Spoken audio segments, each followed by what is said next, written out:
कहानी की शुरुआत में हमें एयरपोर्ट दिखाया जाता है, जहां हम ब्रैड नाम के एक पायलट को देखते हैं। वो तेजी से जहाज की तरफ जा रहा होता है और साथ ही साथ वीडियो कॉल पर अपनी बेटी से बात भी कर रहा होता है। उसकी बेटी कहती है कि आज सुबह मैंने न्यूज देखी थी, जिसमें बताया जा रहा था कि आप जिस एरिया में जा रहे हो वहां का मौसम बहुत ज्यादा खराब है, जिस वजह से और भी कई सारी फ्लाइट्स कैंसिल कर दी गई हैं, इसलिए आपको भी अपनी फ्लाइट कैंसिल करके घर वापस आना चाहिए। लेकिन ब्रैड मुस्कुराकर जवाब देता है कि मैं पहले भी कई बार ऐसे मौसम में सेफली जहाज उड़ा चुका हूं, इसलिए तुम परेशान मत हो, मैं जल्द ही घर वापस आ जाऊंगा। ये सुनकर उसकी बेटी खुश हो जाती है और कॉल काट देती है। उसके बाद ब्रैड जहाज के केबिन में आकर को पायलट से मिलता है। को पायलट थोड़ा सा नर्वस था क्योंकि आज वो पहली बार फ्लाइट उड़ाने वाला था। तभी एक एयर होस्टेस आकर ब्रैड को बाहर बुलाती है, जहां एक पुलिस अफसर ब्रैड को बताता है कि इमरजेंसी की वजह से तुम्हें एक कातिल को अपने साथ ले जाना पड़ेगा, जिसका नाम टोनी है। टोनी एक बहुत ही ताकतवर और खतरनाक इंसान है, जिस पर मर्डर का केस है और अब इसे जहाज के जरिए दूसरी कंट्री ले जाकर उम्र भर कैद के लिए जेल में डाला जाएगा। वो पुलिस अफसर ब्रैड से कहता है कि ये जिम्मेदारी हम तुम्हें इसलिए दे रहे हैं क्योंकि तुम एक काबिल और समझदार पायलट हो। ब्रैड मान जाता है और टोनी को सबसे लास्ट वाली सीट्स में बिठा देता है ताकि बाकी पैसेंजर्स को कोई परेशानी ना हो। उसके बाद सभी पैसेंजर्स अपने सीट्स पर बैठ जाते हैं और ब्रैड जहाज के स्टाफ के पास आकर कंफर्म कर लेता है कि सभी पैसेंजर्स आ गए हैं, जिसके बाद जहाज टेक ऑफ कर लेती है। ऊंचाई पर पहुंचने के बाद ब्रैड जहाज को ऑटो पायलट पर लगाकर को पायलट के साथ अपनी फैमिली के बारे में बातें करने लगता है। ब्रैड को पायलट को मोबाइल में अपनी बेटी की फोटो दिखाता है और कहता है कि मैं अपनी बेटी से बहुत प्यार करता हूं और हमारा इस दुनिया में एक दूसरे के अलावा और कोई भी नहीं है। दूसरी तरफ जहाज में बैठे पैसेंजर्स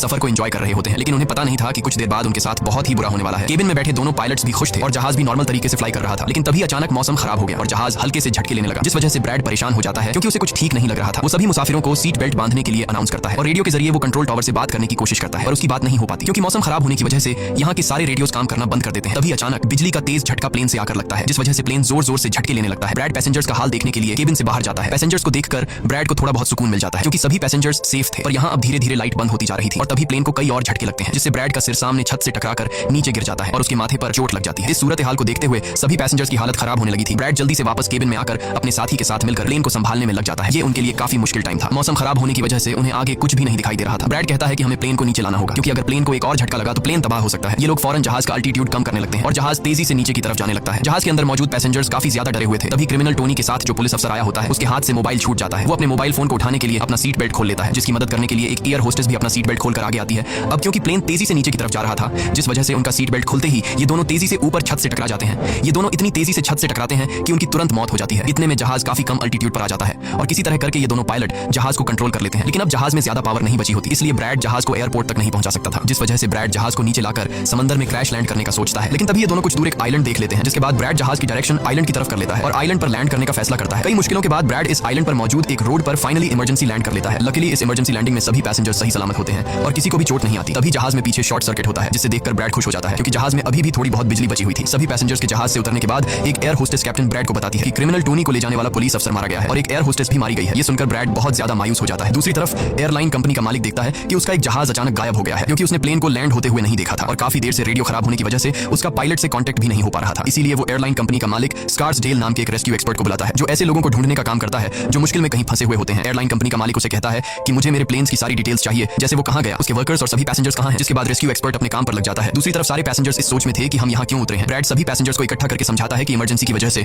हमें यहाँ उतरना पड़ा। प्लेन में अभी भी थोड़ी बहुत बिजली मौजूद है, जिसे हम बाकी चीजों को ठीक कर लेंगे। तब तक आप लोग यहाँ आराम से रहें और आप लोग घबराइएगा नहीं, बहुत जल्द हम यहाँ से निकल जाएंगे। जिसके बाद ब्रैड प्लेन के पास आकर उसे ठीक करने में लग जाता है, पर वो देखता है कि जहाज में पावर काफी कम है, इसलिए उन्हें मदद का इंतजार करना होगा। ये लोग मैप निकालकर खुद ही अपनी लोकेशन देखने लगते हैं ताकि उन्हें पता चल सके कि आखिर ये लोग किस जगह पर हैं। ब्रैड का साथी को पायलट नक्शा देखकर बताता है कि हम एक प्राइवेट आइलैंड पर फंसे हुए हैं। ये जगह बहुत ही खतरनाक है। यहाँ पर ऐसे लोग हैं जो किसी सरकार या गवर्नमेंट की बात नहीं मानते। अगर इन लोगों ने हमें पकड़ लिया तो हमारी जान खतरे में पड़ सकती है और हमारी गवर्नमेंट भी हमें नहीं बचा पाएगी। ये सुनकर ब्रैड कहता है कि अब कहीं से भी करके हमें अपनी रेस्क्यू टीम को यहाँ पर बुलाना ही होगा ताकि वो आकर हम सबको बचा ले, क्योंकि यही एक रास्ता है यहाँ से निकलने का। जिसके बाद ये दोनों मदद बुलाने के लिए रेडियो ठीक करने लगते हैं, लेकिन आसमानी बिजली के टकराने से रेडियो बिल्कुल खराब हो चुका था। अब ब्रैड सभी पैसेंजर्स के पास आकर उन्हें बताता है कि किसी खराबी की वजह से रेडियो काम नहीं कर रहा, लेकिन आप सब परेशान मत हो। ब्रैड उन्हें तसल्ली देता है कि हम आइलैंड के दूसरी साइड पर जाकर रेडियो को ढूंढेंगे और कंट्रोल टावर को अपनी लोकेशन बताकर रेस्क्यू टीम को यहाँ पर भेजने के लिए कहेंगे, जो आकर आप सब लोगों को बचा लेंगे। और यहाँ ब्रैड एक बहुत बड़ा कदम उठाता है। वो कहता है कि मेरे साथ टोनी जाएगा। ये कहकर वो टोनी की हथकड़ी खोल देता है। यहाँ ब्रैड जहाज के को-पायलट से कहता है कि तुम जहाज की पावर को रिपेयर करने के काम पर लग जाओ, मैं जल्द ही किसी भी कॉन्टैक्ट के जरिए रेस्क्यू टीम को यहाँ तक लाने की कोशिश करूंगा। जिसके बाद टोनी और ब्रैड रेडियो ढूंढने के लिए जंगल की तरफ निकल पड़ते हैं। रास्ते में टोनी ब्रैड को उस पर भरोसा करने के लिए थैंक्स कहता है। अब हम इस आइलैंड पर रहने वाले आतंकवादी ग्रुप को देखते हैं, जिनके पास एक आदमी दौड़ कर आता है और वो आदमी उस ग्रुप के लीडर को बताता है कि यहाँ आइलैंड पर एक प्लेन आकर रुका है इमरजेंसी की वजह से और उसके अंदर बहुत सारे लोग हैं जो अलग अलग कंट्रीज से हैं। ये सुनकर ग्रुप का लीडर उस आदमी को कुछ पैसे देता है और ग्रुप का लीडर अपनी टीम से तैयार होने को कहता है। आइलैंड के जंगल में ब्रैड और टोनी आगे बढ़ रहे होते हैं। टोनी ब्रैड से पूछता है कि तुमने मुझे आजाद क्यों किया और अब मुझे कहां लेकर जा रहे हो। तब ब्रैड उसे कहता है क्योंकि मैं तुम्हारी वजह से सबको खतरे में नहीं डाल सकता और यहाँ एक खतरनाक आतंकवादी ग्रुप है जिसका मेरे साथ मिलकर तुम्हें सामना करना है। तब टोनी ब्रैड से कहता है कि मैं एक मिलिट्री बैकग्राउंड से हूं और मैं यूएस मिलिट्री में कई साल ड्यूटी कर चुका हूं। कुछ ही देर में पीछे से टोनी की आवाज आनी बंद हो जाती है। जब ब्रैड पीछे मुड़कर देखता है तो टोनी वहां नहीं था। वो ब्रैड से अपनी जान छुड़ाकर भाग चुका था और अब ब्रैड अकेले ही जंगल में आगे निकल पड़ता है। जंगल में आगे बढ़ते हुए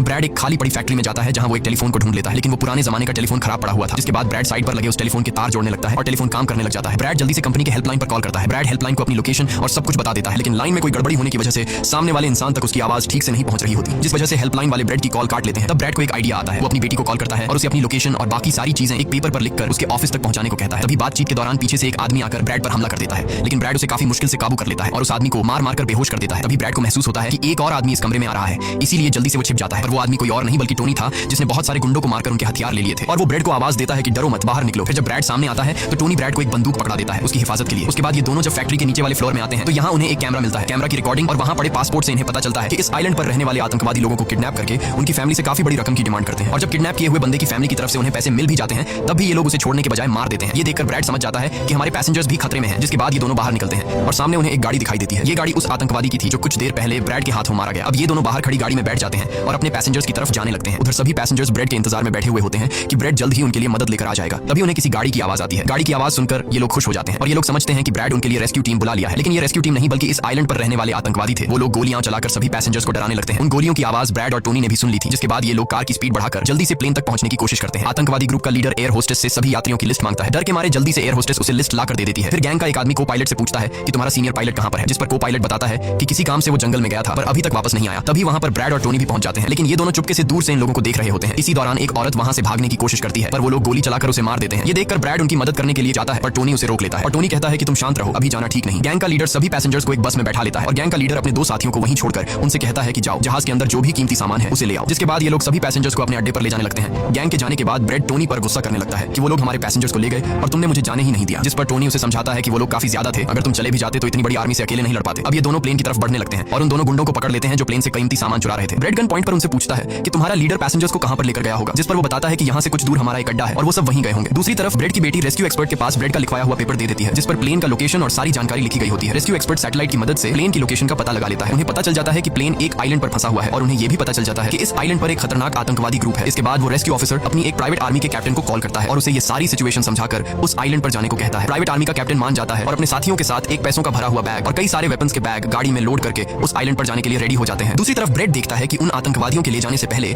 जहाज के को पायलट ने जहाज का पावर सिस्टम रिपेयर कर लिया था और ब्रेड देखता है कि जहाज में पावर वापस आ गई है, जिसे देखकर वो बहुत खुश हो जाता है। अब ब्रेड आने वाले प्राइवेट आर्मी टीम के लिए अपनी यूनिफॉर्म पर एक मैसेज लिखकर छोड़ देता है और टोनी के साथ उस जगह पर निकल पड़ता है जहां गैंग वाले प्लेन के सभी पैसेंजर्स ले गए थे। जंगल के रास्ते से होते हुए ये दोनों उन आतंकवादियों के अड्डे पर पहुंच जाते हैं और ये दोनों गाड़ी से निकलकर चुपके से उस जगह में घुस जाते हैं जहां वो सारे गुंडे पैसेंजर्स को डराकर उनकी वीडियोस बना रहे थे ताकि ये वीडियोस इनकी फैमिली को भेजकर उनसे पैसे वसूल सकें। दूसरी तरफ रेस्क्यू एक्सपर्ट की तरफ से भेजी गई प्राइवेट टीम भी प्लेन के पास पहुंच जाती है, पर उन्हें वहां जब कोई नहीं मिलता तो टीम का लीडर प्लेन के अंदर जाकर चेक करता है जहां उन्हें दो लोगों की लाशें मिलती हैं। ये वो दो लोग थे जिन्हें गैंग के लीडर ने प्लेन में से सारा कीमती सामान चुराने का कहा था, लेकिन ब्रेड ने उन दोनों को मार दिया। प्राइवेट टीम के कैप्टन को ब्रेड का छोड़ा हुआ मैसेज भी मिलता है जो उस आतंकवादी गैंग के अड्डे तक आने का रास्ता था। आतंकवादियों के अड्डे पर टोनी और ब्रेड चुपके से उन पर नजर रखे हुए थे और जैसे ही उन्हें मौका मिलता है ये दोनों चुपके से पीछे से आकर दो आतंकवादियों को मार देते हैं। फिर ये दोनों चुपके से आगे बढ़ते हैं और एक कमरे के बाहर जा पहुंचते हैं। इस कमरे के अंदर सभी पैसेंजर्स को कैद करके रखा गया था। अब ब्रेड इन लोगों को छुड़ाना तो चाहता था पर वहां बहुत सारे गार्ड्स पहरा दे रहे थे और ब्रेड के पास दरवाजे का ताला खोलने की चाबी भी नहीं थी। इसके बाद ये दोनों एक एक करके उन गार्ड्स को मार गिराते हैं और टोनी तो हथौड़ा उठाकर कई सारे गार्ड्स को हथौड़े से मार देता है। यहाँ ब्रेड एक गार्ड से चाबी लेकर उन पैसेंजर्स को कमरे से आजाद कर देता है। उनसे कहता है कि जल्दी से उसी बस में बैठ जाओ जिसमें तुम सबको आतंकवादियों ने यहाँ लाया था और वो सभी जल्दी से उस बस में जाकर बैठ जाते हैं। तभी टोनी ब्रेड के पास आकर बताता है कि यहाँ से गाड़ी के जरिए बाहर निकलने का सिर्फ एक ही रास्ता है, मगर वहाँ कई सारे गुंडे बंदूक लिए खड़े हैं जो हमें देखते ही हम पर गोलियां बरसाना शुरू कर देंगे। जब ब्रेड पैसेंजर्स की तरफ देखता है तो वो सभी बहुत ज्यादा डरे हुए होते हैं। अब यहाँ ब्रेड अपनी जान को खतरे में डालते हुए एक फैसला करता है और टोनी से कहता है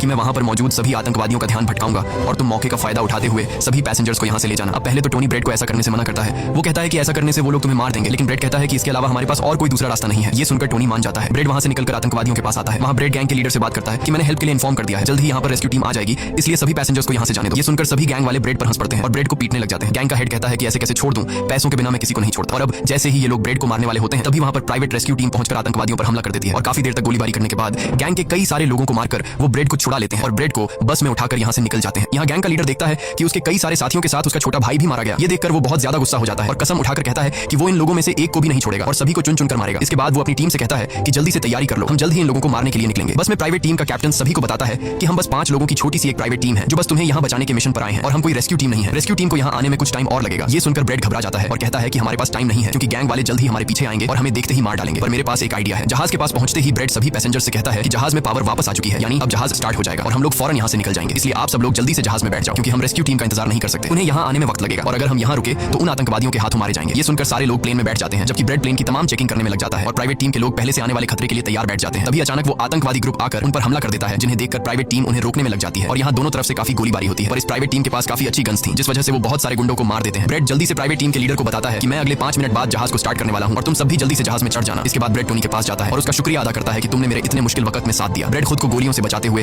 अंदर जहाज में आकर अपने केबिन में बैठ जाता है और अपने साथी को पायलट के साथ मिलकर प्लेन को स्टार्ट करने में लग जाता है। उधर टोनी के पास गोलियां खत्म हो जाती हैं और जब वो बुलेट्स ढूंढने के लिए प्राइवेट टीम का बैग चेक करता है तो उसे वहां पैसों से भरा हुआ एक बैग मिलता है। लेकिन इस वक्त टोनी पैसों को छोड़कर दूसरी बैग से गोलियां निकालकर दोबारा आतंकवादियों से लड़ने लगता है। यहाँ तब तक ब्रेड भी प्लेन को राइट साइड पर घुमा देता है। अब प्राइवेट टीम के सोल्जर्स भी एक एक करके जहाज में चढ़ने लगते हैं और टोनी उन्हें कवर फायर देता है। पावर आने की वजह से रेडियो भी काम करने लग जाता है। अब ब्रेड को प्लेन कंपनी का मालिक बताता है कि मैं तुम्हें कोई सुरक्षित जगह बता दूंगा जहां तुम जा सकते हो। अब सभी लोग जहाज में चढ़ जाते हैं पर टोनी नहीं चढ़ता। वो पैसों से भरा बैग लेकर वहां से भागने लगता है क्योंकि अगर वो इनके साथ प्लेन में वापस गया तो पुलिस वाले उसे फिर से पकड़कर जेल में डाल देंगे। गैंग का लीडर अपने साथियों को मरता हुआ देखकर गुस्से से पागल हो जाता है। वो प्लेन के सामने रॉकेट लॉन्चर लाकर उन्हें एक ही झटके में उड़ाने का सोचता है, लेकिन सही टाइम पर टोनी उसे देख लेता है। अब टोनी जल्दी से बंदूक उठाकर उसे शूट करके मार देता है और सभी लोगों की जान बचा लेता है। ये देखकर ब्रेड टोनी के इस काम से बहुत खुश हो जाता है और ब्रेड अपनी पूरी ताकत लगाकर प्लेन उड़ाने में कामयाब हो ही जाता है। ये देखकर टोनी सभी पैसेंजर्स और ब्रेड के लिए खुश होता है और पैसों का भरा हुआ बैग लेकर जंगल की तरफ भाग जाता है। ब्रेड जहाज को इस आइलैंड से दूर ले जाता है और जहाज का मालिक उसे एक एयरपोर्ट के बारे में बताता है जहां ये लोग जा सकते थे, जो अब इनके काफी करीब था। ब्रेड एयरलाइन कंपनी के मालिक की बताई हुई जगह की तरफ जहाज को ले जाता है, लेकिन तभी एक बार फिर जहाज के इंजन में आग लग जाती है और जहाज तबाह होने लगता है। इसलिए ब्रेड दोबारा से इमरजेंसी वार्निंग ऑन करता है और धीरे धीरे जहाज को नीचे रनवे पर लाने की कोशिश करता है। फाइनली बड़ी मुश्किल के बाद ब्रेड जहाज को रनवे पर उतार देता है और सब लोगों की जान बच जाती है। ब्रेड और उसका साथी को पायलट काफी खुश हो जाते हैं। उधर प्लेन कंपनी का मालिक और उसकी टीम भी बेहद खुश थी। अब ब्रेड पैसेंजर्स का हाल देखने के लिए पीछे जाता है तो वो देखता है कि सभी पैसेंजर सेफ हैं और ये देखकर उसके दिल को सुकून मिल जाता है। वहाँ खड़े सभी पैसेंजर्स ब्रेड के लिए तालियां बजाने लगते हैं और ब्रेड का शुक्रिया अदा करते हैं। कुछ ही देर में वहाँ उनके लिए रेस्क्यू टीम भी आ जाती है, जिसे देखकर सभी पैसेंजर्स खुश हो जाते हैं। यहाँ ब्रेड सभी पैसेंजर्स को रेस्क्यू टीम के साथ भेज देता है और कैप्टन फाइनली सुकून की सांस लेते हुए जहाज की सीढ़ियों पर बैठकर अपनी बेटी से कॉल पर बात करता है। इसी के साथ ये कहानी खत्म हो जाती है। अगर आपको वीडियो अच्छी लगी हो तो हमारे चैनल को सब्सक्राइब और वीडियो को लाइक जरूर कीजिएगा।